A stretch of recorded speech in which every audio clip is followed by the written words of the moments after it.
Fearless Flyweight Joshua Vaughn put together a stellar regional career capped off with titles before going undefeated in the UFC thus far. 6 knockouts, 2 submissions in an only 11-fight, 1 career loss. Let's have a look at Joshua Van's highlights in today's video. Oh, Till's out! It's over! It's over! It's over! That's what I'm saying, boy! Oh! He got dropped! It's over! It's over! Munoz! Oh my God! Joshua is a Fury FC fighter through and through, making his debut as an amateur for the organization back in 2020 at only 18 years old. He'd finish his debut opponent by TKO before reeling off 2 more finishes. Van would show great power in his stand-up, with opponents really trying to take him down, but him went on the feet being very dangerous, landing big strikes, and even with his ground and pound showing some brutal striking capabilities.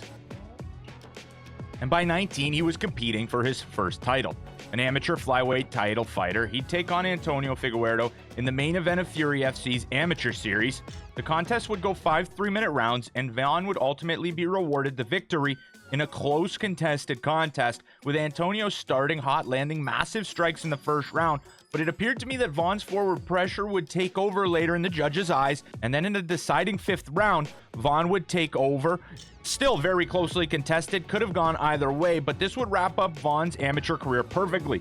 4 fights unbeaten and an amateur champion going into his pro debut for the same Fury organization. And the dominance in Fury would continue as a professional, though in his first 3 fights he would lose his 3rd fight via rear naked choke on Fury FC 55. He would get right back to winning ways, taking out 3 straight opponents via finishes before getting a co-main event against Paris Moran, and this would set him up, if he were to win, for a flyweight championship, this time in the pro ranks for Fury.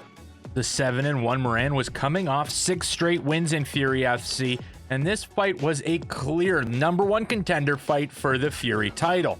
Both guys had a lot of respect for each other, and in the cage, the action was plentiful. Van would have 2 kicks caught real early in the round and be taken down on both attempts, with Moran following in his opponent's footsteps, trying to land the takedowns and control top position. However, anytime this fight was on the feet, Van had a clear power advantage, stinging his opponent multiple times with hooks and his counter left hand. This was into the 2nd round before Van landed one of his most impressive knockouts so far in his career that would land him a definite title shot for his next bout. And Van, just over a year after his amateur title fight, would capture the Fury FC professional title in December of 2022, submitting Cleveland McLean, showing his depth of skills in mixed martial arts, both on the feet and on the ground, with a stand-up finish in his Moran fight and a submission win in his McLean fight. The skilled mixed martial artist would get the call from the UFC, but interestingly, he would skip over the Dana White Contender Series and fight straight on UFC on ABC 5. He would take on Jagla Zhumagulov, and in the fight, Zhumagulov started aggressively with a flurry of hands and kicks, while Van focused on his precise jab that he used so well regionally. Zhumagulov kept the pace high, but despite 2 brief takedowns, neither fighter really landed any significant blows in the first round.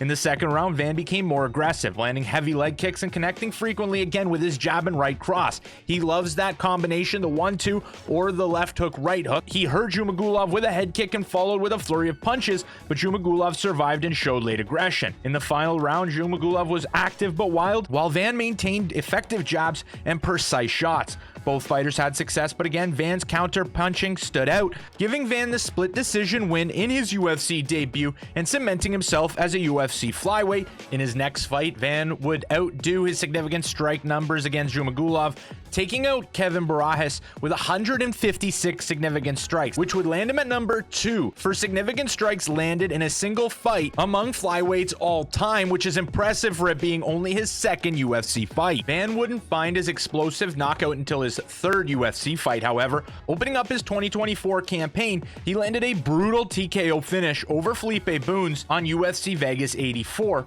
It was the first card of the new year for the world's leading MMA promotion, and the opening fight delivered, finishing Bunes in the 2nd round, getting inside, turning the pressure up with combinations to the head, hooks to the bodies, knees up the gut, and head kicks, and Van put the finishing touches on his impressive performance by knocking Boones down and scoring a heavy ground and pound finish to force the referee's hand. That leaves us where we are now, and Joshua Van will take on Charles Energy Johnson at the UFC Fight Night this weekend. Let me know how far you think Joshua Van can go in his UFC career. That'll do it for today's video. If you enjoyed, smash the like button and subscribe, and I will see you in the next one.